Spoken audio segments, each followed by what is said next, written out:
place where your gaping hole in your face is going to go. I'm just using the first thing that I grabbed, which was a red mixed lip liner pencil. You can use anything else you want, but you're just going to take that and outline the places where it's going to go. Next, you're just going to take some liquid latex. This is just a small bottle that I got from the local Halloween store. And I'm just going to open that up. Liquid latex does have a very weird smell, at least it does to me, so excuse my faces. All you're going to do is take your liquid latex, and I'm going to end up covering my face up like that, so I'm sorry, but all you're going to do is you're going to take the liquid latex and lie it down on your skin. Try to avoid those little baby hairs because liquid latex will pull them out when you take it off if you don't have an actual remover. But I'm just taking that and lying down a layer of latex, and then all you're going to do is put cotton on top of that, like so.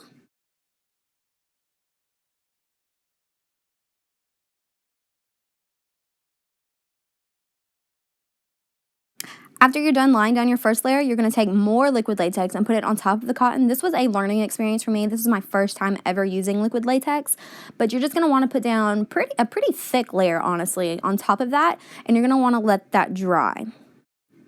You're going to want to let that sit for a little bit before you try to do anything, just like I did right there because I messed it up. So I'm going to go back in and put another layer of latex down before I start to do anything.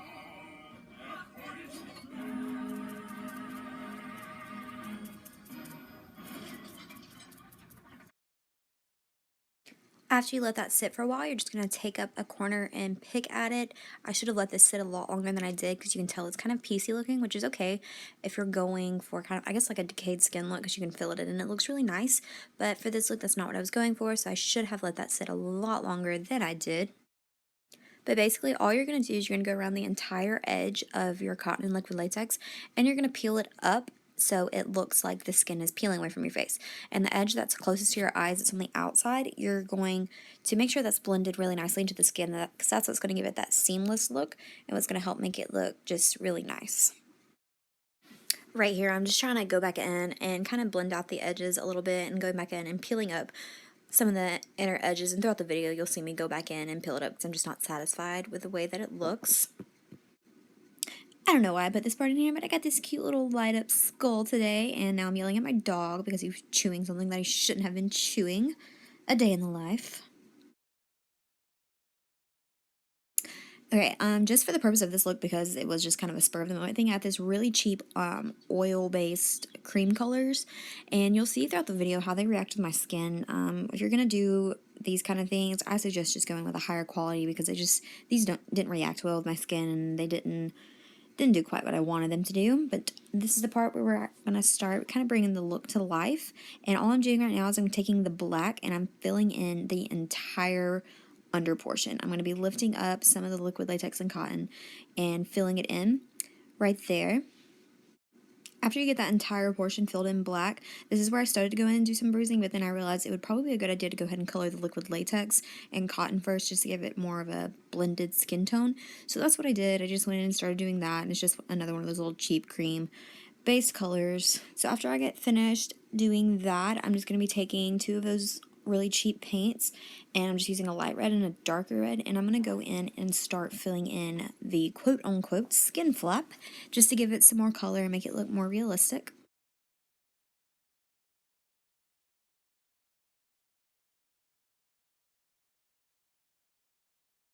You're going to want to go around the entire edge and kind of lift up the flaps to get up under there, because if you think about ripped skin, it's not going to be flesh toned, it's going to be blood toned. So that's what I'm doing. I'm just going in and getting as close in there as possible, lifting up the edges and putting it in there, just to make sure that it has a little bit more depth and dimension in there.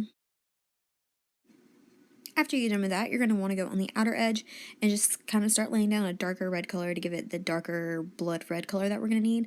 After that, we're going to go in and do a little bit more of a bruising technique.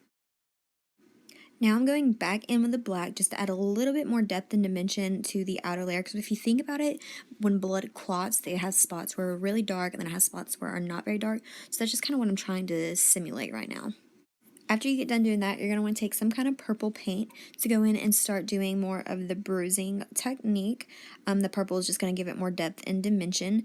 This little brush that I'm using, if you can tell, it's a BH Cosmetics nose contouring brush. I thought it was really weird to use for that, but it does a really nice stippling effect, so I actually really like that. And then I'm just taking a foundation brush. This is a Real Techniques, and I'm just using that to help blend that out.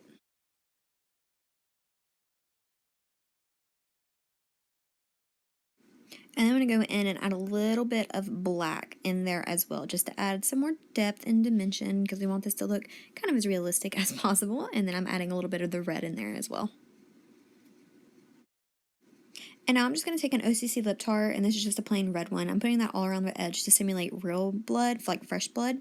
I didn't have time to go out and actually buy any fake blood, so this will just have to do for now.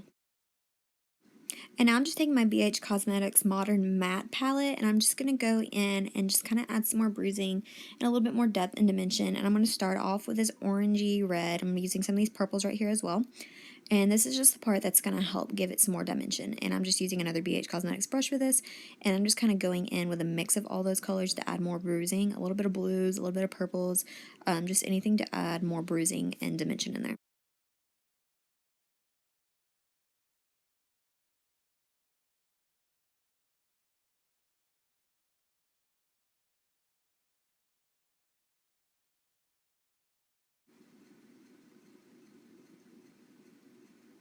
And if you guys know me at all, you know that The Corpse Bride is one of my favorite movies ever, so of course I am watching it in the background, and you're gonna see me singing and dancing and acting a fool, because why not?